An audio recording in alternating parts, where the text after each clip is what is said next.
El mundo ha progresado exponencialmente durante el último siglo, en gran medida gracias a la difusión de conocimiento y a las innovaciones tecnológicas. Sin embargo, este progreso ha dado lugar también a nuevos retos. El cambio climático, el agotamiento de recursos no renovables y la inequidad en el acceso a bienes y servicios ponen desafíos posiblemente existenciales para las próximas generaciones. En UTEC Posgrado creemos que el progreso no puede detenerse, pero resulta crítico asegurar su sostenibilidad. Queremos que la tecnología, cuando pone al humano en el centro, puede cumplir un rol transformador, mejora la eficiencia en el uso de recursos, permite energías y procesos más limpios, aumenta el alcance y la transparencia de las soluciones financieras, democratiza la salud y la personaliza, entre muchos otros. Por eso, con la convicción de que un futuro mejor es posible, asumimos el reto de formar y movilizar a las personas llamadas a construirlo, profesionales inconformes con el status quo que sienten urgencia de actuar frente a los retos más desafiantes. En UTEC Posgrado enfrentamos los desafíos de la humanidad con optimismo, pero con un permanente llamado a la acción. Imaginar un futuro mejor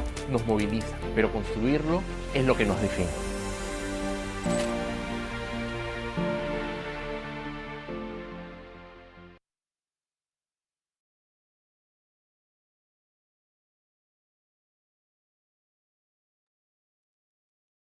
Muy buenas noches a todos, sean bienvenidos a la clase maestra Haciendo hablar a los datos, técnicas de visualización de datos del programa Diseño y Desarrollo de Soluciones con Inteligencia Artificial. Mi nombre es Davor Chávez y los estaré acompañando durante esta hora. A cargo de esta clase maestra nos acompaña Cristian López del Álamo, profesor en Ciencia de Datos de la Computación y Ciencia de Datos de UTEC. Por favor, los invitamos a que si tuviesen cualquier duda o consulta durante la sesión puedan dejarla en la opción de preguntas y respuestas, botón que se encuentra en la parte inferior de Zoom, ya que al finalizar la clase maestra tendremos un espacio para responderlas. Ahora sí, Cristian, te cedo la palabra para que inicies con la clase. Listo, muy bien. ¿Se escucha bien? Sí, Pues perfecto. Entonces voy a compartir pantalla. ¿Me confirman, por favor, si pueden ver pantalla? Todo bien, ¿verdad? Listo, vamos a empezar. Esta pequeña charla tiene como objetivo poderles explicar, contando historias, cómo se utilizan algunas técnicas de visualización, algunas pequeñas, digamos, algunas pequeñas métodos para visualizar datos. ¿Listo? Entonces, lo primero que quiero que observen ustedes es estas cuatro bases de datos. A esto se le conoce como el cuarteto de Ascombe. Ascombe es un francés, nació en el año de 1973 y generó estas cuatro bases de datos. Entonces, ¿pero qué tienen en particular esas cuatro bases de datos? Lo interesante de esas cuatro bases de datos es que tienen una media exactamente igual, es decir, la media de los datos en X es exactamente igual, una varianza exactamente igual, tanto varianza en X como varianza en Y, tanto media en Y como media en X son exactamente iguales. Lo interesante es incluso que la línea de regresión que tienen es muy similar entre sí. En otras palabras, tienen estadísticos muy parecidos. Y entonces uno podría pensar que el conjunto de puntos de las cuatro bases de datos es obvio que deberían ser similares entre sí también. Sin embargo, pasa esto. Cuando tú visualizas los datos, los puntos son bastante diferentes. Sin embargo, tienen estadísticos similares. Eso es muy interesante. ¿Por qué razón? Porque muchas veces, si nosotros solamente nos fiamos en ciertos números que resumen a los datos, podríamos cometer errores. Entonces, el objetivo de la visualización de datos es que nos permite mejorar el entendimiento de los datos, ¿vale? Ok, y entonces les voy a poner un ejemplo. No sé si ustedes pueden escribir. Sería interesante que puedan escribir para participar rápidamente. Quiero que observen esto. En todo el mundo, las mujeres realizan más trabajo doméstico y de cuidado no remunerado que los hombres. La pregunta es, ¿cuánto más? ¿Qué creen ustedes? ¿Será menos del 50%, 50% aproximadamente, alrededor del doble, alrededor del triple? ¿Qué creen ustedes? Entonces, no sé si pueden escribir, ok, algunos están escribiendo ahí, algunos dicen la 4 alrededor del triple, Víctor también dice la 4, ¿correcto? Hay otros que pueden decir la 3, la 2, etcétera, etcétera, etcétera. Sin embargo, muchas de las cosas, Anthony dice el 1, mucho de lo que estamos diciendo nosotros está basado en intuición, ¿no es cierto? Está basado en lo que escuchamos, en lo que percibimos, en lo que vemos en las noticias, pura percepción. Sin embargo, cuando hacen un análisis real de datos de todo el mundo, resulta que realmente en promedio es alrededor del triple. Y esa información se obtiene de Gapminder. Gapminder es una organización que hace análisis de datos global y llega a la conclusión de que las mujeres realmente realizan un trabajo doméstico de alrededor del triple. Sin embargo, nosotros tenemos una intuición que puede estar sesgada por lo que vemos, percibimos o cómo vivimos. ¿A qué quiero decir esto? Lo que quiero decir es que nosotros queremos responder preguntas, pero no en base a lo que creemos, sino basándonos en datos. Queremos que los datos hablen, queremos que los datos nos cuenten una historia. ¿Ok? Entonces, para eso sirve la visualización de datos, para tratar de encontrar ciertos patrones que nos permitan a nosotros predecir lo que está pasando. ¿Ok? Entonces, les voy a contar dos historias rápidas porque tengo 30 minutos, así que vamos a ver, ustedes muy atentos porque la idea es que también se aprenda algo interesante en esto. Entonces, vamos a hablar un poco sobre fertilidad y sobre esperanza de vida. Y el primer gráfico que les propongo, esto solamente imagínense que estamos en el año 1962 y ¡pum! Les lanzamos este gráfico. Vamos aprendiendo, este gráfico se llama Scatterplot, no es más que un gráfico de dispersión de puntos. En la parte de abajo me está mostrando la fertilidad a personas que tienen 2 hijos, 3 hijos, 4 hijos, hasta 8 hijos. Y en la parte de arriba me está mostrando la esperanza de vida. Solo mirando este gráfico me está diciendo algo a gritos, ¿no es cierto? ¿Qué cosa me está diciendo a gritos? Que podríamos ver dos bloques grandes, ¿no es cierto? Un bloque que está formado por un grupo, vamos a llamarle de puntos, todavía no les voy a decir qué es, pero en realidad son países, un grupo de puntos donde las personas viven aproximadamente, las personas de esos países viven aproximadamente unos 70, 75, en promedio 70 años, pero tienen pocos hijos.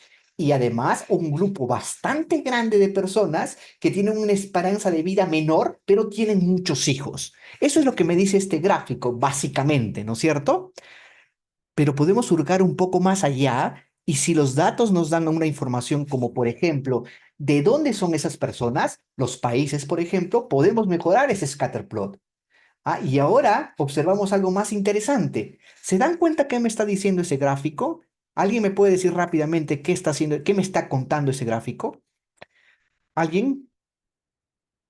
Una cosa interesante de ese gráfico es que, es cierto, está dividido en dos bloques, pero los países europeos en el año de 1962 son aquellos que tenían la mayor esperanza de vida y además tenían el menor número de hijos en promedio por familia, ¿no es cierto? Mientras que el resto del mundo tenía una menor esperanza de vida y una mayor fertilidad, ¿correcto? Pero podemos seguir, podemos dividir entonces los datos en dos grupos, los del occidente y el resto del mundo. Eso es lo que me dice esta gráfica, no es algo que uno está inventando ni nada por estilo, estamos basados en los datos. La pregunta es, ¿seguirá siendo así luego de 50 años? Y podemos hacer un gráfico comparativo. ¡Pum! Y miren este gráfico comparativo. 1962 versus 2012. ¿Pueden ustedes percibir rápidamente la comparación entre ambos grupos? La respuesta sí o no. ¿Se dan cuenta rápidamente o hay algún tipo de dificultad? ¿Qué dicen? Víctor dice que sí, ¿no? Algunos dicen que sí, está fácil de ver la diferencia. Sin embargo, ahí hay un problema que hay que tener en cuenta, que los datos o las imágenes no están en el mismo, digamos, no tienen el mismo tamaño. Uno va de 30 hasta 75 y el otro hasta 85. Entonces, no permite visualizar de manera muy rápida el patrón que existe. Por lo tanto, los datos siempre tienen que estar normalizados a la misma escala. Si lo hacemos, ahora el patrón en un solo impacto de vista nos dice qué está pasando.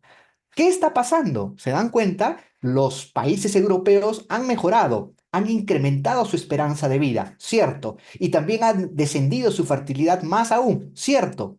Pero los países, por ejemplo, los asiáticos, los americanos, e incluso los africanos, también han mejorado, también han aumentado su esperanza de vida y han reducido su fertilidad, ¿correcto? Entonces, pero ¿se dan cuenta entre los dos gráficos la importancia que es que los gráficos estén a la misma escala?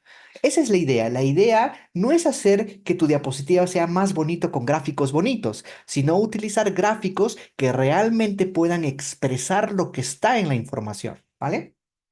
¿Ok? Entonces, otra cosa que es interesante que podemos ver aquí es que hay un país que se ha movido más rápido que el resto. ¿Se han dado cuenta quién es el que se ha movido más rápido hacia arriba? ¿Alguien se da cuenta?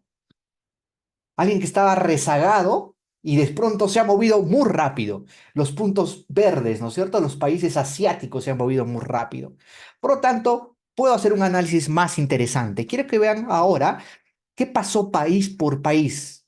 Se dan cuenta rápidamente mirando qué bloque, no país, perdón, sino que cada continente, qué bloque se movió más rápido. Tenemos los africanos, ¿no es cierto? Este bloque mejoró, ¿qué cosa? Su esperanza de vida aumentó. Sí, también los americanos, también los asiáticos, los europeos, por supuesto, Oceanía, por supuesto, pero alguien se ha movido más rápido en bloque. ¿Quién es el continente que se movió más rápido en bloque, en solo mirando? ¿Quién se puede dar cuenta?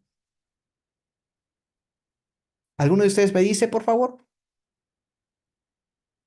Realmente Asia, muy bien. Este país, este bloque enorme se ha movido muy rápido, ¿correcto? Y por lo tanto solo podemos concentrarnos qué pasó año por año entre Asia y Oceanía.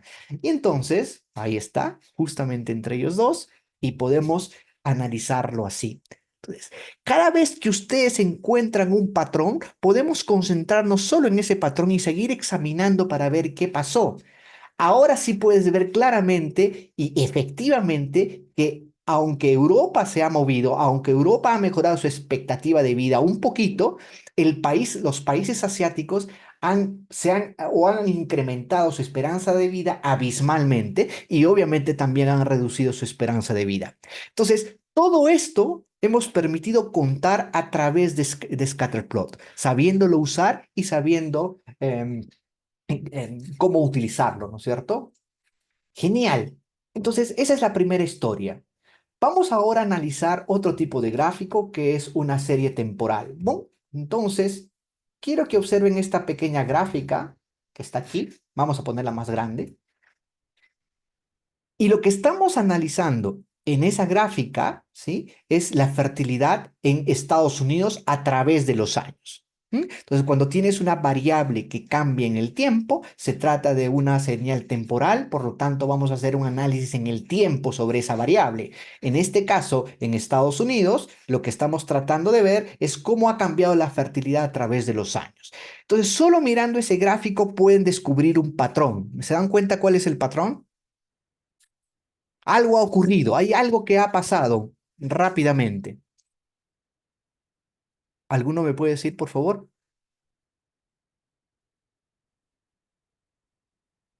La fertilidad ha caído abismalmente, exacto, entre 1960 y 1980. Yo le he puesto 70, pero también puede ser hasta 1980. Y no solo eso, se dan cuenta que no tiene un comportamiento lineal. Y no solo eso, te das cuenta que después se ha estabilizado, ¿no es cierto? Entonces, ustedes lo han respondido bien. Esta es otra forma también de verlo, en forma continua, pero ustedes lo han respondido muy bien. Y ahí uno puede ser curioso. Ok. ¿Te estás dando cuenta que la fertilidad ha decaído entre los años 1960 y 1980 de manera abrupta y preguntarse qué pasó en esos años? Y ocurrieron varias cosas: la guerra de Vietnam entre el 55 y el 75, la crisis económica en 1970, movimiento feminista entre el 60 y el 70, legalización del aborto entre 1973, entre otras cosas, ¿correcto? Ojo, tomen nota. Las dos últimas, movimiento feminista y legalización del aborto, no es algo ah, que esté colocando para hacer juicio de valor. Es un hecho que ocurrió en ese tiempo y podría ser una causa de eso, ¿no? Para evitar sensibilidades. Eso tiene que quedar claro, ¿vale? Entonces, esa es la idea. La idea es visualizar algo, tratar de encontrar algo extraño y tratar de responder qué ocurrió, ¿vale? Veamos entonces otra cosa. También me interesa que aprendan cómo no usar. Aquí estamos viendo una imagen de series temporales para comparar la tasa de fertilidad entre dos países, en este caso Corea del Sur versus Alemania. ¿Qué les parece esa gráfica? ¿Qué opinan de esa gráfica? ¿Les parece una buena gráfica, una mala gráfica? ¿Qué dirían ustedes? ¿Les transmite la información claramente? ¿No les transmite la información claramente? ¿Qué dicen ustedes? No se puede diferenciar. Eso es una de las cosas que hay que tener mucho en cuenta. Por lo tanto, Necesitamos, por ejemplo, utilizar colores, ¿verdad? Para que, y obviamente tener los labels claros para que uno pueda diferenciar. Y ahora sí, rápidamente puede darse cuenta que el país surcoreano, en Corea del Sur, ocurrió algo que hizo que la fertilidad decaiga abruptamente entre los años 1960 y prácticamente los 2000, ¿no? Hasta que se igualaron. ¿Correcto? Ahí lo pueden ver mejor. Pero ojo, otra vez hay una relación interesante. ¿Cómo que relación interesante? Sí, entre la fertilidad y la esperanza de vida. Es muy extraño que a medida que ha caído abruptamente la fertilidad en el país de Corea del Sur, también ha crecido abruptamente su esperanza de vida. Tanto es así que la fertilidad de Corea del Sur y Alemania en los años 2000 se han equiparado, pero también su esperanza de vida. Por lo tanto, hay una relación directa entre mayor esperanza de vida y menor fertilidad. Es interesante, interesante ver eso. Ojo, no estamos haciendo juicio de valor, solamente estamos analizando los datos. ¿Ok? Perfecto. Sí, genial hasta ahí, ¿no es cierto? Perfecto. Entonces, hasta ahí hemos aprendido cómo se puede manejar una serie temporal, cómo podemos comparar dos series temporales, hemos visto cómo manejar los scatter plots, pero ahora vamos más allá y contemos otra historia. Esta historia tiene que ver sobre la pobreza versus la riqueza, ¿no? Análisis de ingreso en dólares, ¿vale? Aquí tienes una gráfica y esta gráfica es un histograma. Y este histograma nos está diciendo el número de familias que ganan aproximadamente, logarítmicamente hablando, que ganan aproximadamente, digamos, menos de un dólar, $2, $10, etcétera, etcétera, etcétera, ¿no? Pero este histograma nos puede decir, ok, hay dos bloques. Las personas que ganan de $10 para atrás y de $10 para arriba. No nos dice mucho más. ¿Listo? No nos dice nada más relevante o interesante. ¿Por qué razón? Porque si se dan cuenta, los datos a partir de $10 para arriba son casi homogéneos. En esos casos, cuando el histograma no puede hablar más, podemos usar transformaciones. Por ejemplo, nosotros vamos a sacar logaritmo a los datos y al sacar logaritmo tenemos otra gráfica para que se entienda mejor. ¿Qué significa este 5? Significa, significa las familias que ganan aproximadamente $32 al día. ¿Cómo sé que son $32 al día? Porque el logaritmo en base 2 de 32 es 5. ¿Me dejo entender? El 0 sería 2 a la 0 es 1. Estos son los que ganan $1 aproximadamente al día y hacia atrás los que ganan menos de $1. Entonces, esta gráfica ya nos dice algo interesante, que existen digamos, dos montículos. Uno, dos, es una gráfica binomial, así se llama, ¿correcto? Y no solo eso, que podemos separar en varios bloques la data. Muy pobres, que ganan menos de $1 al día, los que son pobres, los que ganan aproximadamente $2 y un poco más al día, los que están en clase media, los ricos y los extremadamente ricos. Es genial, ¿no? Entonces, y otra cosa que nos está diciendo es que existen también dos montículos, digamos así, las personas que son pobres y el montículo de los ricos. Eso no podíamos ver en el anterior histograma. Por lo tanto, cuando tengan un histograma que no les está diciendo mucha información, probablemente necesiten hacer algún tipo de transformación sobre los datos. ¿Ok? Analicemos un poco más. Espero que se esté entendiendo, me emociono y hablo muy rápido, pero veamos un poco más. Vamos a ver una comparación, pero ahora de varios países, ¿listo? En el año de 1970 primero para ver después qué ocurrió. ¿Ok? Entonces, otra vez tenemos un scatter plot, pero ahora tenemos aquí los países, ¿no es cierto? ¿Cuánto ganan los dólares por día? Y aquí tenemos Europa del Norte, América del Norte y así por delante. ¿Se han dado cuenta que hay un patrón? Los más ricos de todos, ¿no es cierto? Entonces, aquí hay gente que gana, digamos, países donde la gente gana poquísimo y países donde la gente gana un montón, ¿correcto? Pero para analizar mejor esto, vamos a generar bloques. Entonces, este bloque que está en color rojo, lo vamos a llamar, yo le he puesto West, pero vamos a decirle los países ricos para que se entienda. También vamos a tener los países latinoamericanos, también vamos a tener los países africanos, los países asiáticos y los otros. Y ahora entramos a un nuevo gráfico, un scatter plot, o perdón, un box plot. Este box plot nos está diciendo algo. ¿Alguien me puede decir qué nos dice ese box plot? Nos está contando una historia rápida en el año de 1970. ¿Qué historia nos está contando? ¿Sí? ¿Alguien tiene una idea? Nos está diciendo que los países ricos eran mucho más ricos que todos los países del resto del mundo. Pero además nos dice que en 1970 los países asiáticos en promedio eran más pobres que los países latinoamericanos. ¿Mm? Es sumamente interesante ver eso. Y una pena es ver que los países africanos eran los más pobres en todo el mundo. Y acá surge una pregunta natural. ¿Seguirá siendo así después de 50 años? Entonces, bueno, antes de eso, ¿hay algo mejor que que los box plots? Esto es un box plot, es una caja que esta línea negra del medio me dice la media, el tamaño de la caja, la desviación estándar y además nos están diciendo algunas informaciones como por ejemplo los outliers, ¿no es cierto? Los puntos que están fuera del promedio. Ok, eso es un box plot.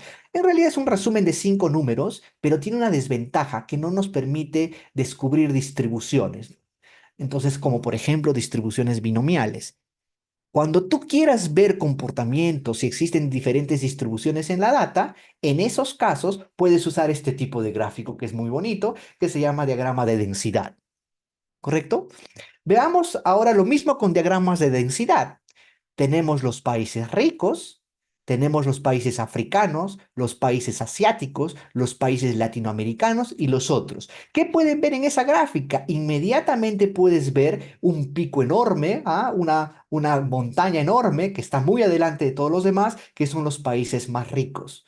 Podemos ver la segunda montaña, que es la que está más rezagada de todos, que son los países más pobres, que son los países africanos. Puedes ver que los países latinoamericanos están en promedio mejor que los países asiáticos, pero los asiáticos están bastante distribuidos. Es sumamente interesante. ¿Ok? Ok. ¿Qué más? ¿Qué más podemos ver ahí? Eso es en el año de 1970. ¿Ok? Entonces, la pregunta es, ¿seguirá siendo o existirá todavía esa diferencia? Veamos una comparación.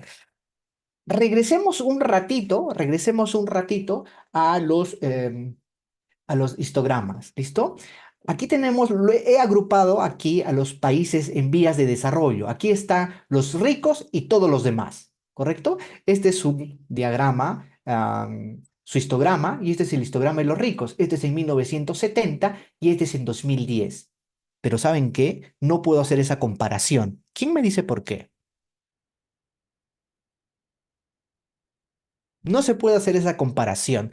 ¿Por qué no se puede hacer esa comparación? Porque resulta que en el año del 2010 hay más países que en el año 1970. ¿Por qué hay más países? Porque Rusia, por ejemplo, mejor, la Unión Soviética, por ejemplo, se dividió en varios países pequeños más Rusia. Por lo tanto, para que hacer un análisis más coherente, lo que vamos a hacer es solamente filtrar a los países que existen en ambos grupos. Y lo que tenemos es esto otro.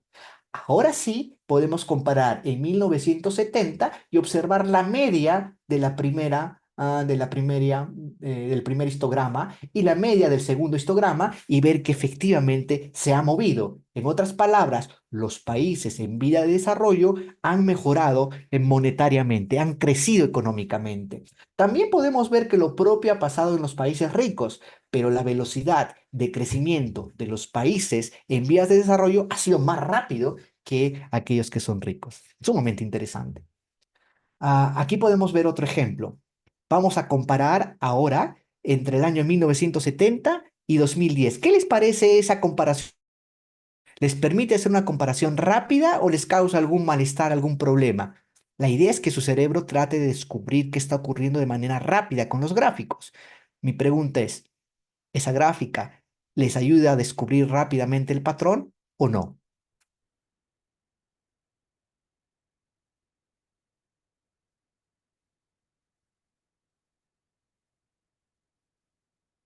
No está muy claro, ¿no es cierto? En esos casos es preferible hacer esta gráfica. ¿Ah? Ahora pueden ver mejor lo que está ocurriendo. Tienes el año 1970 y 2010 y tienes los países latinoamericanos, los países asiáticos, los países africanos, los países más ricos. Y efectivamente te puedes dar cuenta que casi todos han crecido. Es una lástima, pero los países de África, por ejemplo, eran pobres en 1970 y siguen siendo pobres.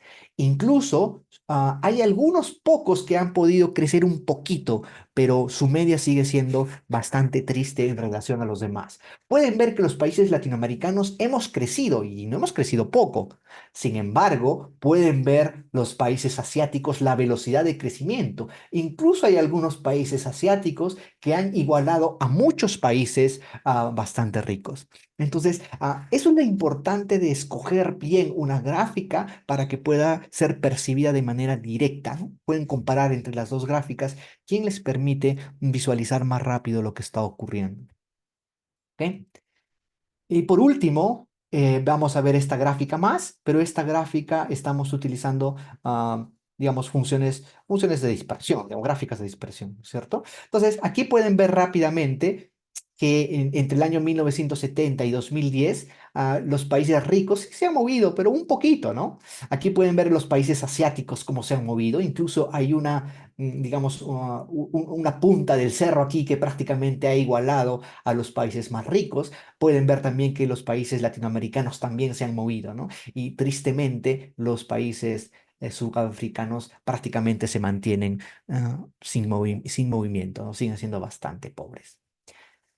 Ok, entonces ahí está esas cosas, ¿no? Los asiáticos se han movido bastante rápido, pero lamentablemente los países africanos siguen siendo bastante pobres. ¿Ok?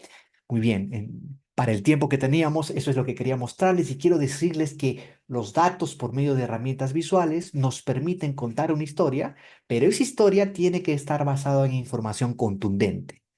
¿Qué nos resumen los gráficos que hemos visto hasta ahora? Ese pequeño análisis que hemos hecho en conjunto con todos ustedes. Nos dice que el mundo estaba dividido en dos grupos, los países occidentales y todo el resto. Nos dice que los países ricos se han vuelto un poco más ricos. Sin embargo, los países en vías de desarrollo han crecido de manera mucho más acelerada, sobre todo en los países asiáticos. Y finalmente, la brecha en cuanto a ingresos entre los países ricos y los países pobres se han reducido considerablemente durante los últimos 40 años. Todo esto solamente observando información, utilizando técnicas de visualización. ¿Correcto? ¿Qué han debido aprender en esta pequeña clase de 30 minutos? Scatter plots, es decir, dispersión de puntos, cómo usar imágenes de series temporales, los box plots, diagramas de densidad, histogramas y la importancia de hacer transformaciones en los datos, como por ejemplo para ver qué ocurre en histogramas. Finalmente, como conclusión, es que usar herramientas de visualización les van a permitir descubrir patrones, tendencias y contar historia de lo que ocurrió y ocurrirá, pero basándose en datos, que es lo importante. Muy bien, chicos. Eso es, no sé qué les parece. Justo he terminado 12:30. 12:30, digo 7:30. ¿Tienen alguna consulta? Estimado Cristian, Sí, muchas gracias por la presentación. En este momento daremos pase a la asesora, justo nos acompaña con nosotros Mónica Zapata, quien nos ujú, comentará un poco más sobre estos aspectos comerciales del programa. vale. Buenas noches con todos, buenas noches Cristian, excelente explicación de la clase maestra, me quedé así enganchada en todo lo que tú has indicado y muy buena explicación. Mi nombre es Mónica Zapata, yo voy a hablar un poco de la parte comercial, voy a compartir aquí mi pantalla para que puedan ver.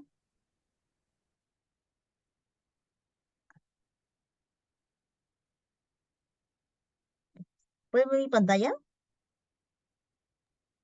Sí, Sí, Sí. perfecto. Programa Diseño y Desarrollo de Soluciones con IA. ¿A quiénes buscamos con este programa? Buscamos a desarrolladores, jefes de gestión de inteligencia comercial, ingenieros de desarrollo de software y especialistas en analítica y calidad de datos. También buscamos a miembros de equipos con conocimientos en programación a nivel intermedio avanzado. ¿Qué aprenderás con este programa? Vas a aplicar tus conocimientos para poder resolver justamente problemas prácticos mediante hackathons y proyectos, desarrollando habilidades prácticas y experiencia en la implementación de soluciones de IA. También vas a potenciar tus habilidades para poder trabajar en equipo y establecer justamente conexiones profesionales en el campo de la IA. Además, estarás capacitado para implementar y poder optimizar modelos para Machine Learning y Deep Learning, resolviendo problemas empresariales y así mejorando procesos en industria. Ya nuestras clases están comenzando el día 4 de noviembre. Es un programa bastante completo que son de 82 horas. Aquí la modalidad es online en vivo. Las clases son los días lunes y miércoles, que es de 7:30 de la noche hasta las 9:30 de la noche, y los días sábados, que es de 9 a 12 del mediodía. La inversión regular para el programa es de 7.200 soles. Ahorita por pronto pago estamos con un 20% de descuento, donde muy aparte del 20% de descuento, ustedes también tienen la opción de poder financiarlo en cuotas sin interés. Para mayor información, ahí están nuestros datos de mi compañera Catherine Sánchez y mi nombre Mónica Zapata para cualquier consulta o duda que puedan tener acerca del programa, que gustosamente los vamos a poder atender. Muy amable, gracias. Muchas gracias, Mónica. Ahora daremos pase a la ronda de preguntas y respuestas. Recuerden que pueden dejarnos sus preguntas en el Q&A o también en el chat.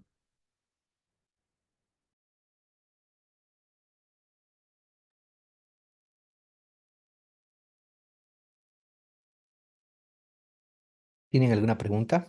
La primera pregunta que veo es, ¿qué es mejor, con qué es mejor graficar? ¿Con Python o con R?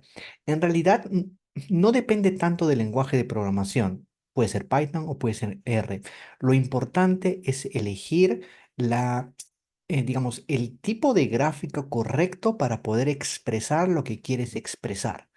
¿Me dejo entender? Entonces, si tú quieres hacer un análisis, por ejemplo, temporal, no tendría mucho sentido que utilices un scatterplot. El scatterplot lo puedes hacer en R, lo puedes hacer en Python, lo puedes hacer en MATLAB. Entonces, eso es solamente un lenguaje de programación.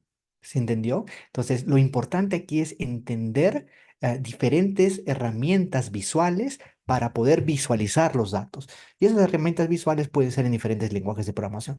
Em, en el programa vamos a usar Python, sí, correcto. Una librería interesante en Python es Seaboard, por ejemplo, que tiene un montón de cosas para hacer visualización bien interesantes.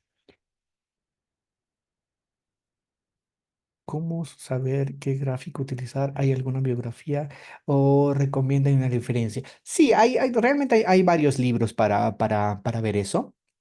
Em, no lo tengo ahorita en la memoria, pero nada, si me das tu correo, si me pasan tu correo, te puedo dar ahí alguna bibliografía, ¿vale?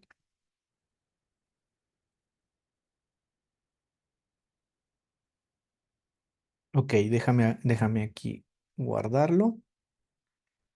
Ya está, ya está. A ver, déjame ver aquí en mi Drive tengo mis libros. ¿Qué más? El programa estará enfocado, el programa estará, ¿dónde estás? El programa estará enfocado en el área de business o también harán ejemplo. De investigación de salud. En realidad no está enfocado a algo en particular. La idea es que ustedes aprendan técnicas, por ejemplo, de Machine Learning, técnicas de Deep Learning, van a hacer CNN, van a hacer redes neuronales, van a hacer clasificación, clustering, y la idea es que eso se pueda aplicar al problema que ustedes quieran. De hecho, en los hackatones sí van a haber algunos datos especiales para trabajar, pero no es que va a estar sesgado solo a algo, ¿no?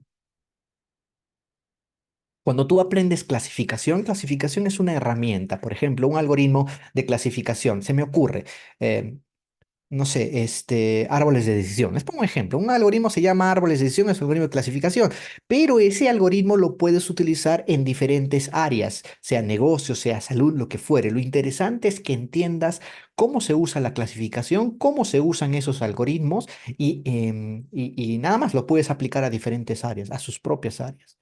¿Se puede aplicar este análisis para mercado de valores? Sí, claro. En realidad para cualquier cosa. A ver, Seaboard. ¿Qué otra pregunta tienen?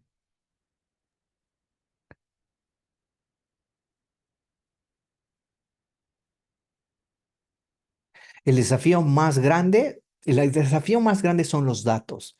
Muchas empresas no tienen los datos organizados y como no tienen los datos organizados, uno pasa demasiado tiempo en estructurar datos. Entonces, si la empresa tiene datos no estructurados, si no están limpios, si no están organizados, entonces para que tú llegues a visualizar los datos, primero tienes que pasar por una etapa de limpieza de datos, de recolección de datos, etcétera, etcétera, etcétera. Entonces, la parte más importante, diría yo, o una de las partes más importantes para una organización es cómo organiza todos sus datos de modo tal que puedan ser después analizados con alguna técnica de visualización o con alguna técnica de machine learning o deep learning, ¿no?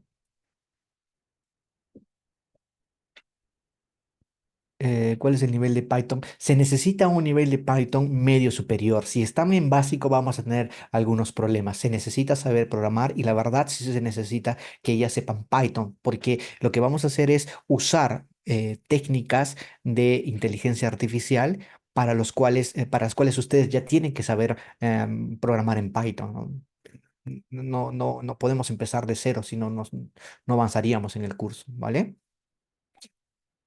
¿Cómo saber en qué momento transformar los datos? Por ejemplo, log2.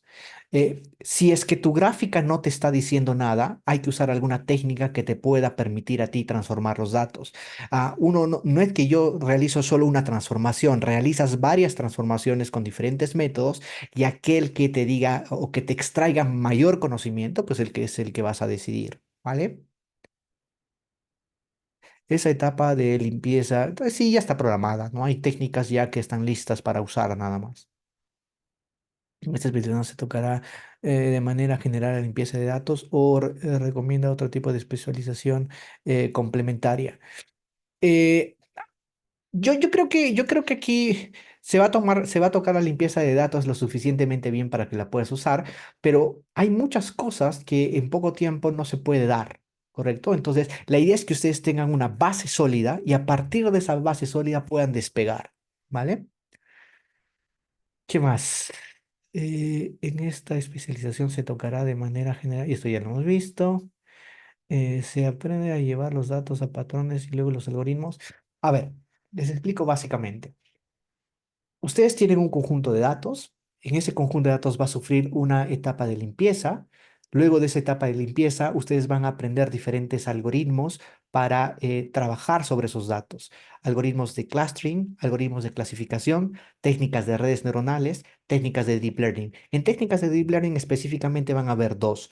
Una que es CNN y otra que específicamente es LSTMs. Entonces, van a recibir un conjunto de herramientas que les van a permitir encontrar patrones sobre los datos. Eso es, básicamente, modelos de Machine Learning.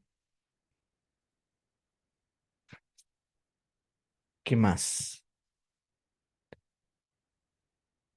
Al momento de videos, ¿qué recomienda usted eliminar los outliers o mantenerlos para crear modelos de Machine Learning? Es que depende de muchas cosas. Em, Muchas veces los outliers son interesantes, depende del problema que estés tratando realmente, ¿no? Un outlier podría ser interesante en algunas ocasiones, ¿no? Así que depende del problema. Si es que tú sabes que tus datos son ruidosos, entonces no te convienen los outliers, hay que eliminarlos. Pero hay algunos casos que esos outliers son interesantes. Por eso depende del problema en el cual te estás enfrentando. ¿Ya? Depende del problema. No es que necesariamente tú ves un outlier y lo eliminas, depende de muchos factores realmente.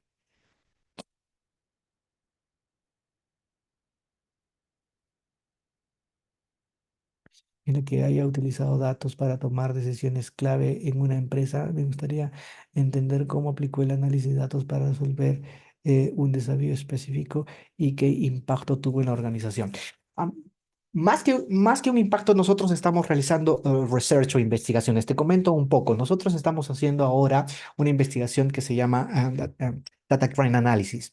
Ahora, imagínate que tú tienes una base de datos enorme, que esto se va a aplicar a Perú, dicho sea de paso, pero por ahora estamos utilizando base de datos de otros lugares porque no tenemos la información todavía de Perú, pero tú tienes, vamos a suponer Lima, Y en Lima, tú tienes lugares exactos, geolocalizados de robos, asaltos, tipos de asaltos, ¿correcto? Y lo que buscamos nosotros es tratar de encontrar patrones de asaltos, patrones de robos y lograr predecir la probabilidad de que en algún lugar vuelva a existir un robo o un asalto similar. Es algo que estamos desarrollando. Tenemos 3 años para desarrollar ese tipo de cosas. ¿Vale? ¿Qué más? ChatGPT te ayuda a programar en Python. Mira, yo diría que para alguien que quiere aprender realmente, ChatGPT realmente le va a apagar un poco la cabeza. Te explico por qué razón. Si alguien quiere aprender a programar, tiene que entrenar su cerebro.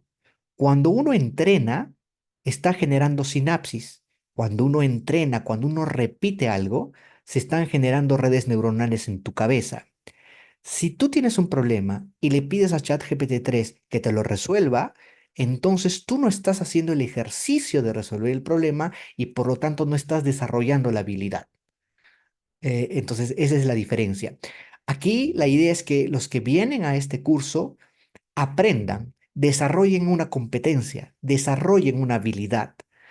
¿Podrían usar ChatGPT y aprobar rápidamente los cursos? Sí, pero eso no va a hacer que ganen la experiencia y no tendría sentido. ¿Se entendió?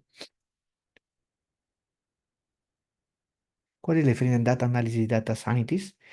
Ah, yo diría al revés, un data scientist tiene que ser data analysis. Un científico de datos necesita conocer técnicas para analizar los datos. Entonces, no es que sea una diferencia, es que un data science tiene que saber técnicas de análisis de datos, porque un científico de datos analiza los datos, ¿no es cierto? Muy bien. Yo tengo ahorita una reunión, entonces Sí, estimado Cristian. podemos, sí, Sí, justo ya estamos llegando al final de esta clase maestra, justo con la ronda de las preguntas. vale. Entonces, nada, le agradecer a todos los asistentes a esta clase maestra, a ti, Cristian, a Mónica, a todos por haber participado. Recuerden que Muchísimas pueden gracias. contactarse con Mónica.